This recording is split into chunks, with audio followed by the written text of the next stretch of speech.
eu vou deixar os debates para o debatedor, mas eu gostaria de saber o seguinte. O senhor considera as displasias todas as malformações vasculares? Isso, para mim, é novo, eu não consegui entender muito bem. Ou seja, malformação arteriovenosa, malformações vasculares. Antigamente eu achava que a displasia era aquelas alterações que comprometia, a gente ia por clipetronané, todas aquelas malformações mais complexas, a gente chamava de displasia. O senhor enquadrou, pelo que eu entendi aqui, de repente estou errado, a gente pode chamar de displasia todo tipo de malformação vascular, seja hemangioma, seja malformação arteriovenosa, arterial, de cunho puramente venoso. E eu estou errado? Eu compreendi certo? Não, eu vou começar do final para o início. Eu pego alguém no ambulatório com uma mancha vascular, tá? Tem uma mancha que eu não sei o que é. Eu procuro classificar naquela classificação primeira, tá? Para ver se é um hemangioma, se é uma MAVE, se é de alto fluxo, de baixo fluxo, se é uma doença sindrômica, tá? Seja lá o que for. Aí eu vejo o tamanho desta má formação vascular, dessa angiodisplasia, dessa MAVE, seja lá o que for, fazendo a tomografia e a ressonância. E depois o Doppler, que vai me dizer, aí sim, se eu tenho uma má formação de alto fluxo, de baixo fluxo, um hemangioma, que tipo de vaso mal formado eu tenho, e aí eu parto para uma outra classificação para poder tomar minha conduta. Então isso é uma triagem inicial. Não, existem diferenças em tudo isso que você falou, não há dúvida nenhuma, mas para aquele residente que está começando o meu R3 e vascular, eu acho que para ele, isso daqui já dá uma clareada na cabeça dele. E aí nós vamos atrás do vaso que está mal formado, do tipo de má formação, tá? E do tipo de tumor vascular que eu tenho lá. Veja que eu usei vários termos aqui, como se fosse a mesma coisa, mas não é. A gente sabe disso. Eu vou encerrar, só para dizer. Se eu tenho um hemangioma plano aqui, nesse local, eu posso chamar de angiodisplasia generalizada? É uma má formação vascular, não tem dúvida. Tá. Obrigado. Dando continuidade, bom dia a todos. Obrigado aí à comissão organizadora por ter convidado a participar dessa mesa.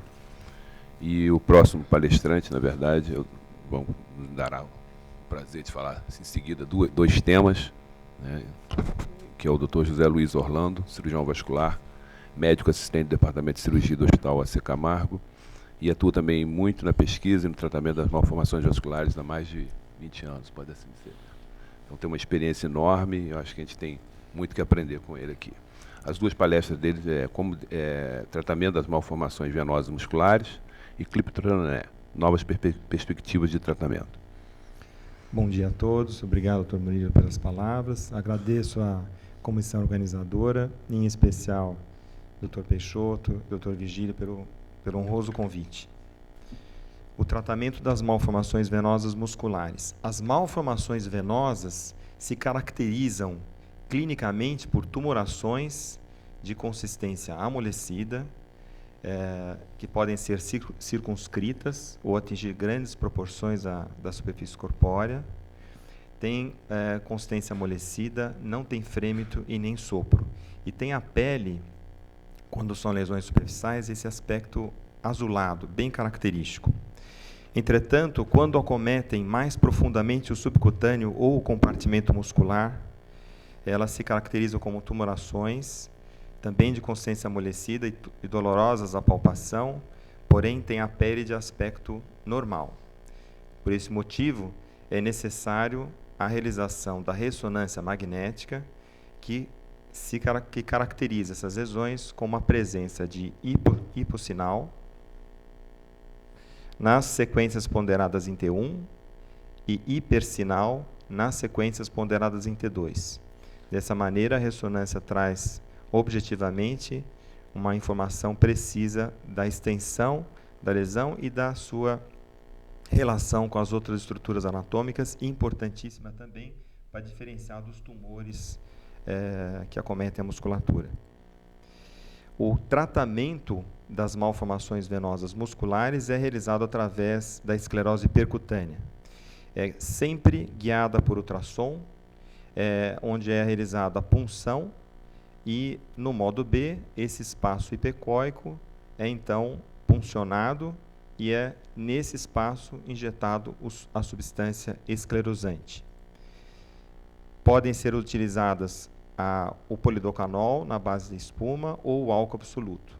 Essa substância, então, é injetada dentro da cavidade anômala e a dose depende, então, dessa visão que nós estamos tendo aqui. É o suficiente para preencher toda essa cavidade. Às vezes é necessário mais do que uma punção para nós atingirmos todo o compartimento. O resultado do tratamento, já publicado na literatura, aqui nesse exemplo, após 28 sessões, pode ser bem avaliado, uma boa redução do volume. Entretanto, existem casos que só o vídeo é suficiente para mostrar a presença de uma malformação vascular do compartimento muscular, trazendo essa deformidade, a retração da musculatura, devido à dor, à presença de dor. Então, existem casos onde existe a dor, é um sintoma bastante importante. Avaliando esses pacientes mais graves, através do ultrassom Doppler, naturalmente aqui está a ressonância, confirmando a lesão, nós pudemos identificar a presença de ramos anômalos terminando no compartimento muscular, formando fístulas arteriovenosas. Aqui está o ramo anômalo identificado. O lago venoso com o mosaico de cores indicando alto fluxo no local, a onda espectral indicando o fluxo turbulento, confirmando então a presença de ramo anômalo e fístulas arteriovenosas. Um outro exemplo de um paciente de 7 anos, o modo B, onde nós percebemos a lesão muscular, e a presença do ramo anômalo com o mosaico de cores indicando a presença de fístulas. Essa é a imagem angiográfica, confirmando a lesão. Observe, os senhores, a presença dos ramos anômalos normalmente originando da artéria troncular no ângulo reto.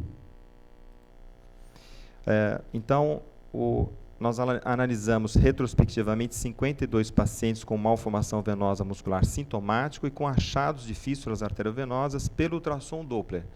E a eficácia da embolização arterial no controle da dor. Esse foi o tratamento proposto.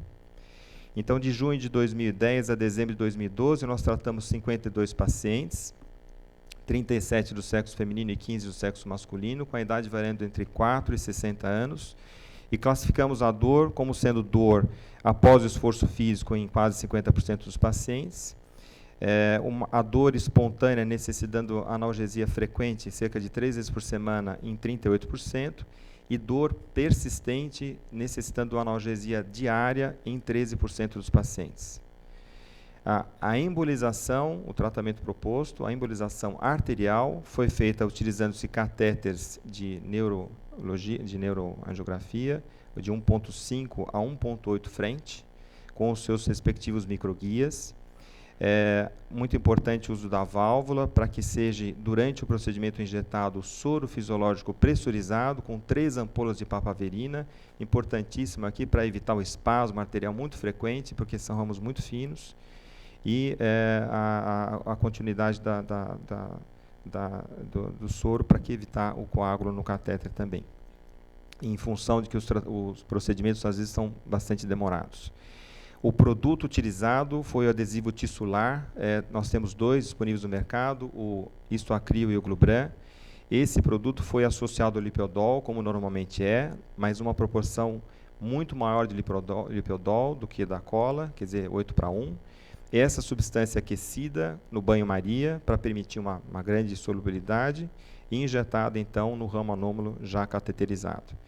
Nesse exemplo, a angiografia, percebam, senhores, que uma angiografia simples com catéter, 5 frente numa artéria troncular, quase que não mostra a lesão, como exemplo desse paciente com com lesão no músculo adutor magro, em semembranoso e grácil, mas quando nós então fazemos o cateterismo super seletivo do ramo anômalo, nós percebemos então esse blush tumoral, indicando a presença da lesão. Posteriormente, com o catéter já posicionado, é feita a injeção do agente embolizante, no caso aqui o adesivo tissular, e vocês percebam então a progressão do produto, misturado com o lipiodol para torná-lo radiopaco, infiltrando exatamente dentro desse, profundamente na lesão, para atingir exatamente as fístulas arteriovenosas. Um outro exemplo de uma paciente com malformação muscular, também injeção já com cateterismo seletivo, e a injeção do adesivo tissular. Percebo que com muita tranquilidade nós fazemos a injeção, com muita segurança, para depois retirar esse microcatéter, encostando aqui o catéter guia. Um exemplo pré e pós-embolização com relação a uma outra criança com 7 anos de idade. Este outro exemplo de uma criança de 6 anos, com a presença de dor localizada. A referência de dor num ponto indica a presença da fístula, nós já temos observado isso. Então nós fazemos uma marcação na pele com eletrodos, para nos facilitar também ter mais uma informação, além do desenho na pele, que é feito alguns dias antes. Nós podemos então observar a presença do ramo, o fluxo característico, a lesão marcada na pele e a angiografia confirmando então a presença das fístulas. O pré e pós também, após uma sessão de embolização, e aqui a criança satisfeita com o resultado. Ainda não sumiu a mancha, naturalmente não vai sumir, mas melhorou bastante a sintomatologia, permitindo que ela pudesse então usar o seu sapato. Nós realizamos 72 embolizações em 52 pacientes. Houve necessidade de mais do que uma sessão, numa parte maior. Houve a necessidade então de 2 ou 3 sessões nos pacientes. A maior parte deles nós realizamos apenas uma sessão. O resultado com relação ao sintoma doloroso, a 69% dos pacientes apresentaram melhora, o desaparecimento ocorreu em 23% e em 7% a persistência, que a gente considera como ainda a necessidade de procurar ou de embolizar novos ramos que ainda não foram visualizados. Os ramos anômalos emergiam da femoral superficial na maior parte das vezes e da tibial posterior, quando nós avaliamos a extremidade inferior, e quando avaliamos a extremidade superior, a artéria ulnar foi a principal fonte desses ramos anômalos. Aqui todo o resumo de quais músculos que nós encontramos. Vejam, senhores, uma grande frequência nos vasos laterais e semimembranoso e gastrocnêmio, na perna e na coxa e na perna, no músculo sóleo. Extremidade superior e inferior também, e tronco também aqui os músculos descritos.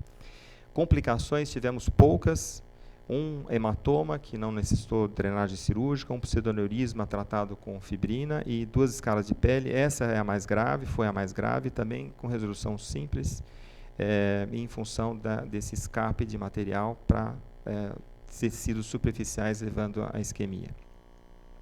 Concluímos então que o ultrassom ele revelou a presença de ramos arteriais anômalos e fístulas arteriovenosas relacionadas com o grupo muscular acometido e também com a topografia da dor referida pelo paciente. E a embolização arterial seletiva com adesivo tissular demonstrou sua eficácia no controle da dor com baixo índice de complicação. Este aspecto tem mudado um pouco a conduta no nosso hospital. Quando nós avaliamos um paciente com malformação venosa muscular que tem dor, solicitamos a ressonância e aqui especialmente o ultrassom Doppler na procura das fístulas. Se encontrarmos fístulas, embolização arterial inicialmente e posteriormente a esclerose percutânea, que é o tratamento principal. Sem dor, a ressonância magnética e direto para a esclerose percutânea. Agradeço a atenção.